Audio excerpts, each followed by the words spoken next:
Commissioner Tatum is not physically in the room, but he is in the room. He's on the phone, so he's actually called in for the meeting today. He's out of town, so we do have him. So don't talk about him and say negative things, because he will hear it, and we'll tell him when he watches the video who it was that said it. But thanks for coming. I know it's our second meeting in January. We're kind of getting things up and going. We went over a ton of department head updates in the first meeting in January, so I know some of you may be a little bit quieter tonight than typical, but we want to make sure we go through and give everybody a chance to give their department head updates, and then go through and discuss anything that either of the commissioners have as well. So I'll open up the floor for department heads first, and I know Kurt said he's going to be coming in late, so let's all make a big scene when he shows up, because he's running late. I can't make a big scene because he's been helping me out, so I'm gonna have to stick up for him on that one. So, but I do want to say, I know he's not here, but I'll tell him again, thanks to the road department for helping us out today. We had a leak up on Fortner Road, and it washed the bank off and the road off, and we had a lot of dirt and gravel hauled in, so him and his boy stepped up and helped us get it all hauled up there and get it fixed back. As I was coming down here, they was letting me know they was finishing the gravel up, and they was fixing to open the road back up. Get water back on. Yeah, Everything. yeah. Good. Kenny's sitting next to you, so. Brian is. I think so, you can look right. Camouflage hat. You can't see me. Good job. As far as the rec department, we still got registration going for baseball, softball, and t-ball. We'll run it for the rest of this month into February. Soccer is also fixing to get started up as well. Finishing up with basketball, we'll have this week, and then next week we'll start our tournament games, and then we'll have championships on Monday night the 30th. So if y'all get any calls, it'll probably be on Tuesday morning. So just so you know. Yeah. You laugh and you smile because you know. You know what goes down. Yeah. All the parents will be happy with the officiating, Absolutely. and the coaching, and 100%. facilities and everything. Yeah, no walk calls that weren't totally necessary. Yeah, be good. Yeah, so. Anything. Oh, Thank you. Sounds Sir. busy. yes, sir. All right, so now that I've seen the person in the camouflage hat, I can look next to him and say that Kenny's next to Brian. Anything going on? Next week we'll be sending out a bid for the glass crusher. Be an open bid, we went in the paper and everything for that. And then, we've got the grant we got for the tire ants, we will be taking care of that here later. And then I've had a lot of people out sick with the COVID, and I've had some people with the flu. And it's actually slowed down now. We've actually caught up. So we're back at normal speed again. Everybody's healing up, bouncing back. Mark?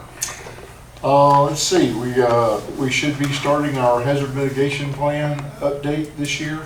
It expires next year. So we're waiting on FEMA to give us a grant to our contractor, to consultant to do that for us. And then working with Big Canoe on their Pettit Lake dam breach plan. And we're having a tabletop exercise next month. Already scheduled with Vic? Yes, sir. Okay, good.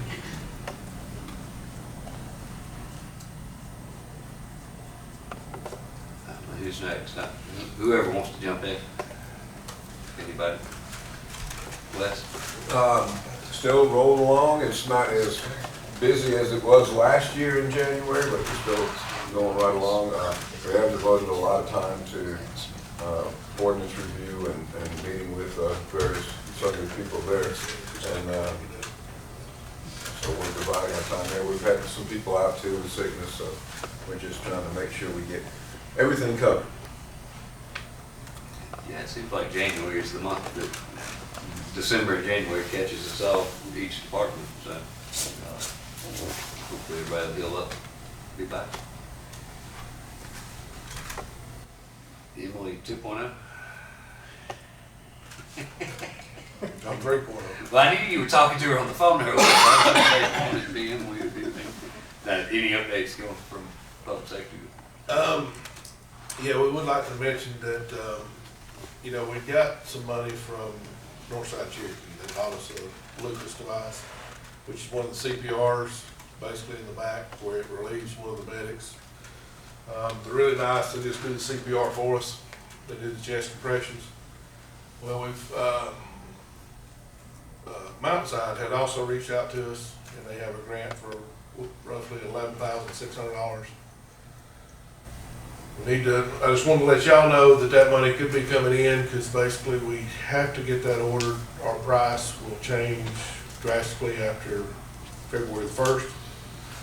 And they'll be going up about another $1,000. So we're already gonna have to take some money from Splice to go ahead and purchase the full thing. They are expensive, but they have been shown to be pretty successful.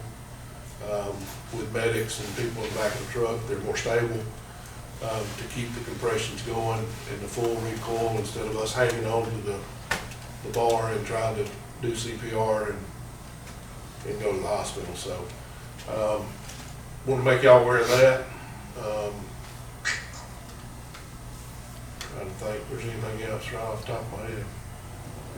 There's a lot going on. We still haven't been able to finalize all the final numbers for all the departments yet. I hadn't, Christy's actually sent them to me, but I hadn't been able to put them together. She may have them together. To be honest with you, I hadn't had time to put them together yet. But we had some dog calls that are going on, so the animal shelter has been busy. And still looking for more employees there, as well as the fire department. 911, we're down 2, but we're not as critical as we are in the animal shelter. I hate to say that, but in the animal shelter and the fire department.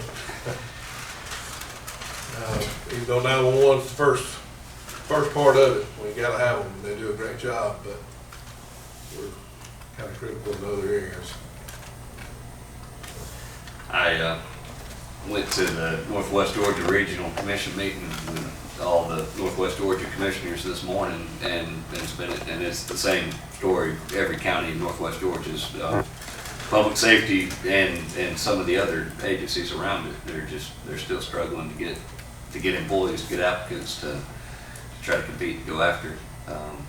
But it's the same for every single county in our whole region that was talking. So I imagine you could go statewide and hear the same as well. Pretty much, I have an EMS council when I go, which I've got it again the 26th, so next Thursday. And we've talked about it for the last several quarters about how staffing is for everybody. I mean, it's bad. It's getting pretty crucial. I know he's talking about the Lucas device and talking about what it was. The amount that they're offering actually covers almost 3/4, between 2/3 and 3/4 of the cost. So the amount that we would be responsible for is less than $5,000 for the total with them chipping in with the grant. So it keeps it down, and we're trying to get that ordered before it goes up. So that was the. We're still working on the grant that I talked to you about trying to get the SAM's number back up and running. But that was for the exhaust fans, to get the carcinogens and stuff out of the stations when we open the stations, you know, and get the truck stuff out of the stations. That was the original grant that we were looking at. Unfortunately, it doesn't look like we're gonna have time because we're still struggling to get SAM's number.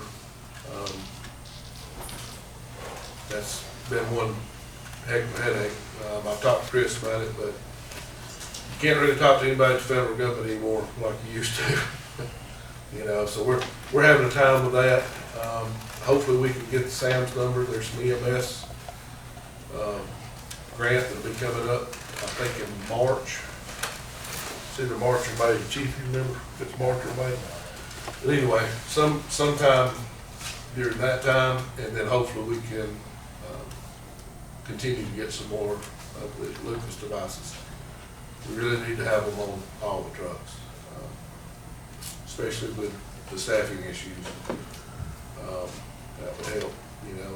we've got a good group of volunteers, but, you know, they're volunteers as well, you know, so there's no guarantee they're gonna show up to help you, so, those Lucas devices would be, they're very well needed, and, they've actually shown, a lot of success with them. So, hopefully we can get Sam's number, that federal ID number that we need, and, get that ready to apply for, so. Anybody else? It's a quiet group in January, and we get to the winter months to try to dive in. I think on some of the stuff from us, Wes handed on one of the big projects that we've currently got kind of going, one that was approved a couple months ago, was working on the ordinances and going through and doing the review. So I think there's going to be a lot going on with multiple meetings looking at getting those set up. I know that their staff has been reaching out to you two as commissioners to get input on that as well. The other big one is the other one that was approved last month, and that's the new finance software. So we've sent the paperwork back off, and that process will get up and going. So for the next probably 10 months or more, we'll be working on the implementation and trying to get all that set up. So it'll be a fun process, but we all know that the end result's going to be great. So it'll be worth the challenge going through it. So it'll be big ticket items. Those are the two biggies internally that we've got going on. I know Kirk's not in here right now, but they're working on kind of finalizing the roads list to get before the board so that you guys can take a look at that for the paving projects for this year, so that we can start getting those packets out and advertised and get the bids coming in, so that we can be on those paving companies' radar to get here earlier rather than later. So if we can get them approved quicker, then hopefully they'll start paving quicker, and we can get our roads list locked in and done. So he's finalizing the details on that. I would imagine when we meet in 2 weeks, we'll have that to present as well. Put him on the spot. Yeah, he's not here to defend himself, so this is what it was. Now, they actually are getting a vehicle for the sign department today, and he's signing the paperwork to get the vehicle, to get everything all set up. So he got stuck thinking it would be done quicker, and he called to say he couldn't make it in time. So, Commissioner Tatum, do you have anything? No, I don't think so. Good. All sounds good. It was really just a test to see if you'd stay with us through the whole meeting. Make sure you were still. Curtis? Got a question. Yes, sir. Who monitors that dump up in Whitestone as far as smell and the conditions up there? Is it someone from the county? Is it someone from the federal government? Because I live 5 miles away, and if the wind's right in that valley, it just comes down and it's bad. So we have received a few different calls. What the ultimate person who's responsible for maintaining any landfills in the state of Georgia is they're the ones that issued the permit. They're the ones that are ultimately responsible. We went through back a year ago when we closed them down for a while and created the agreement. In the agreement, they agreed to some additional terms where we've sent somebody from our planning and development to verify. We also have a consultant that we had do a full inspection last year that we've reached back out to get scheduled to go back out and do a whole new full inspection.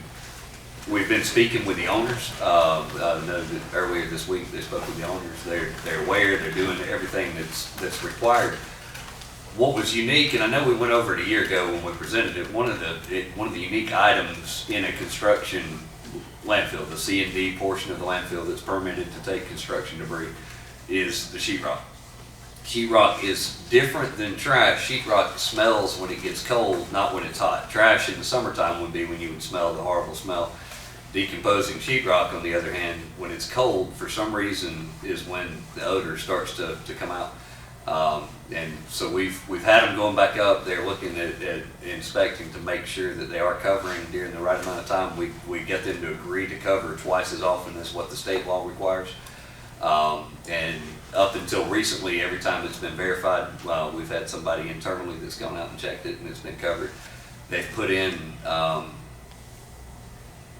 what's the term? Odor mitigation device. Yeah, the odor mitigation device, which is a perfume of some kind that is supposed to help mask any kind of odor that's there. So they're trying to move those around and go. So we're working with them. We've been calling them repeatedly. The good news is when it warms up, it's going to be gone. But the bad news is how do we keep this from continuing to happen? The best is to cover more frequently. That was when we met with all the consultants before, when we had everybody, the engineers that were looking at it. The more frequently it's covered, the more it reduces. But the cold and wet combination has just triggered it coming back. It's So, definitely cold and wet. yeah. And the wind's been a different direction than last year. I can live, you know, with some smell some of the time, but as far as way, I could never smell it.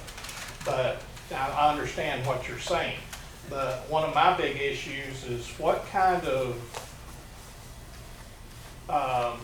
for people traveling through our county, and for 5 miles, you smell this thing? It's kind of a deterrent for doing anything in Pickens County, in my opinion. Well, I understand. And, That's, yeah, and it's so close that's to why we that took main the action. highway, Yeah. That was why we took the action we did last year, doing all we could within the bounds of the law to try Yeah. to prevent it. But it's a state permitted landfill that the EPD permitted to be able to be there. We're trying to do the best we can to get them to minimize.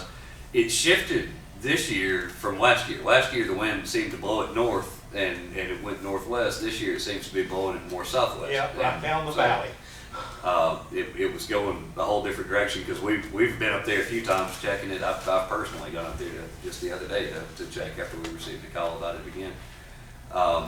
They're responsive. They're going around trying to meet with the neighbors. They're way more cooperative than we could have ever asked for. But the reality is the stuff is creating an odor, and we're trying to find out, okay, how can we get that Yeah, to stop? how can And we fight this? they're working with us this time to try.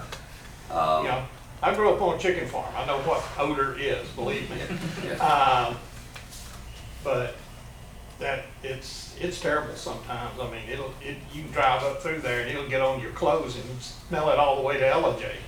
It's a terrible smell Right. when the wind's right. But I was just wondering how that worked to monitor it and make sure that the county was staying on top of it. It sounds like you are. We've already called and lined up the inspector to come back out, and they're locking in the dates to come out and do a full inspection. We've internally, each time we've gotten a complaint, we've sent somebody from our staff up there to verify, as far as the covering and everything, to what we can tell from our knowledge, appears to be being done the way that it's supposed to. You drive up the road and you can see it. That hill is as tall as the Oh, it is. road is now. And It's the other side of that hill is where it's going now. It's that side, that face is full, and they're kind of moving back down behind it. okay. But no, I appreciate you asking. We've had multiple conversations, so this has been a topic we've been trying to stay on top of, and each time we're getting a call, we're trying to reach out. And this year, I think one of the things that's been, I don't want to say better because the smell is still there, but it's probably less smell than it was last year. It's just in a different direction, so you may be noticing it more. But the cooperation and the willingness every time we make the phone call for them to do anything they can to try to help, and the property as a whole is being kept way better than it ever had before. We're trying to figure out some kind of way to prevent this from continuing to. Well, I can imagine Right. about all they got covered with right now is mud. When it And gets that wet, makes- that that does makes an affect the issue. cover. It does. Yeah. Yeah, it does. Mr. Wayne? I'm going to ask you. You'll have some. Yes. Oh, baseball sign up. Do you have the exact deadline for when that one is? Yep, 1 second. I know we gave it out at the last meeting. I forgot what it was. All right. So right now we're still in early registration. That will last until February the 16th. And then we'll start late registration with an added $10 to it, February the 17th to the 19th. And then we'll come back on that Monday and start trying to get everything reconciled and to get ready for skills evaluation on the 27th and 28th. All right, so best price expiration's the 16th. Yep. you'll get a little bit of a grace period for 3 days to order through the 19th with a And after the $10 19th, additional we're shut fee, down. and after that, We may start a waiting list depending on how many teams and how many coaches we have. That's going to be, coaches is really what triggers whether or not we can even attempt to do a waiting list. So, nobody wants to coach, tell them to come talk to me. I heard We Phil definitely Dean need was talking about it the other day. He really wanted to take on it. He's You don't want him he's a bumping softball into guy kids. too. We can get Phil to do it. 12 years is enough. Ain't that right, Chief? So he's on board with me. We will wrap up the work session then, and we have a regular meeting. We'll be starting up at 5:30. Welcome everybody to be back. Thank you for everything. Hey, Kurt, come in. I already covered it. Okay. I don't want him to change what I already said on his behalf now, so. I'm looking Well- forward to that 3-page written report too. Yeah, well, with the verbal, that's how to go with it. Yeah, PowerPoint. I was doing better whenever it was written. Yeah, that's why I added to it after he said that. All right, thank you.